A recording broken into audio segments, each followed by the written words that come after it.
Seperti ajaran tarekat, ajaran tasawuf, Islam nggak pernah mengajarkan. Nabi nggak pernah mengajarkan. Kemudian dibagi lagi, ini ada tarekat, ada syariat, ada hakikat, ada ma'rifat. Nggak ada dari Nabi SAW. Nggak ada dari sahabat. Ini sesuatu yang muhdats, yang baru dalam agama, yang Nabi nggak contohkan.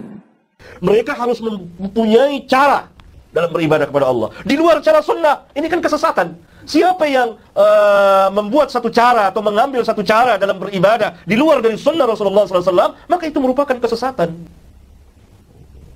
Nah, itulah yang mereka katakan tariq, at-tariq, jalan. Tarekat, orang kita panggil sini tarekat. Cara tersendiri yang mereka buat untuk beribadah kepada Allah. Ini al-ghulu, melampaui batas.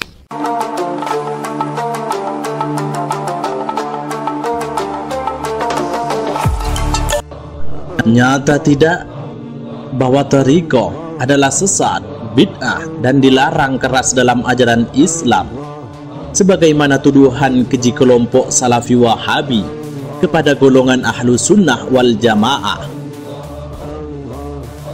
Terkait hukum tariqah, sebenarnya dalam kitab Lawafil Anwar fi Tabaqatil Ahyan karya Imam Asy-Sya'rani dinyatakan, muqaddimatun fi bayani anna tariqal qaumi musyayyadatun bil kitabi was sunnah wa annaha mabniyatun ala suluki akhlaqil anbiya'i wal asfiya wa bayani annaha la takunu madmumatun illa in khalafat sarihal qur'ani awis sunnati awil ijma'i la ghairu wa amma idza lam tukhalif faghayatul kalami annahu fahmun autihi rajulun muslimun faman sya'a falyamal bihi wa man sya'a tarakahu.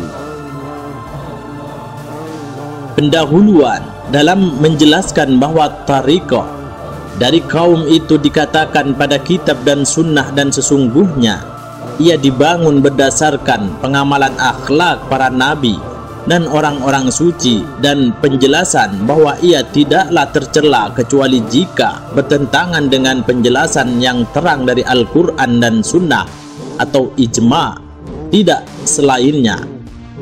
Adapun ketika ia tidak bertentangan dengan tiga hal tersebut, maka puncak pembahasan adalah bahwa ia adalah pemahaman yang diberikan kepada seorang muslim.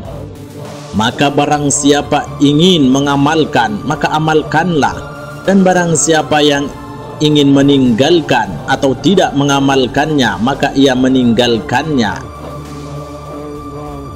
Dari pernyataan Imam Asy-Sya'rani ini menunjukkan bahwa mengikuti tarekat adalah boleh, sebab Imam Asy-Sya'rani memberikan pilihan untuk mengamalkan atau meninggalkannya.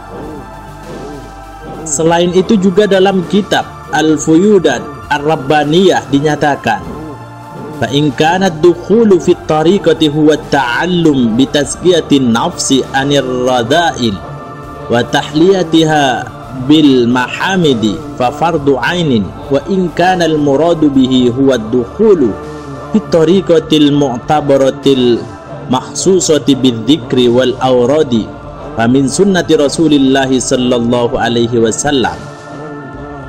Maka jika yang dimaksud masuk dalam tarikat adalah belajar mensucikan hati dari akhlak-akhlak yang hina dan menghiasinya dengan akhlak-akhlak yang terpuji, maka hukumnya adalah wajib ain. Namun jika yang dikehendaki dengan masuk ini adalah masuk dalam tarikat mu'tabar yang terkhusus dengan zikir dan wirid, maka itu termasuk sunnah Rasulullah sallallahu alaihi wasallam. Dua pernyataan ini menegaskan bahwa hukum asal dari mengikuti salah satu tarikat adalah boleh. Namun, hukum asal ini bisa berubah sebab perbedaan tujuan yang ingin dicapai. Jika tujuannya adalah tazkiyatun nafsi atau mensucikan hati, maka hukumnya adalah wajib ain. Sedangkan jika tujuannya adalah mengamalkan zikir dan wirid, maka hukumnya adalah sunnah. Namun yang juga perlu dipahami bahwa tujuan tazkiyatun nafsi tidak selalu harus dicapai melalui salah satu tarikat tertentu atau yang disebut sebagai tariqatul khasah. yaitu tarikah khusus yang terlembagakan dan memiliki imam dan mursyid. Namun bisa juga digapai melalui tarikah ammah atau jalan menuju Allah secara umum, seperti mengikuti pengajian, zikir, mujahadah, belajar ilmu-ilmu agama dan lain-lainnya. Sebab posisi tarikah sendiri adalah wasilah, bukan tujuan. Sedangkan tujuan bisa dicapai melalui berbagai macam wasilah.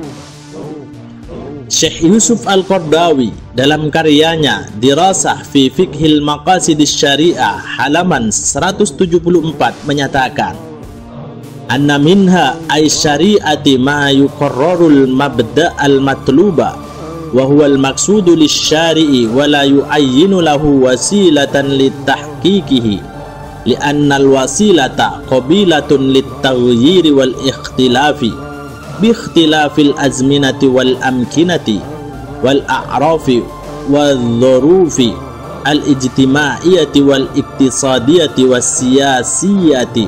Walihada nara syari' fi hadzal maqami yatrukul muqallifina ahraran fima yakhtaru li anfusihim min wasail mulaimatin wala yuqayyiduhum biwasilatin muayyanatin. Sesungguhnya di dalam syariat Islam terdapat sesuatu yang ditetapkan sebagai dasar yang dicari, yaitu adalah tujuan dari pembuat syariat. Allah tidak menentukan suatu wasilah untuk mewujudkan tujuannya, sebab wasilah bisa berubah karena perubahan dan perbedaan dalam zaman, tempat, budaya, setting sosial, ekonomi, dan politik.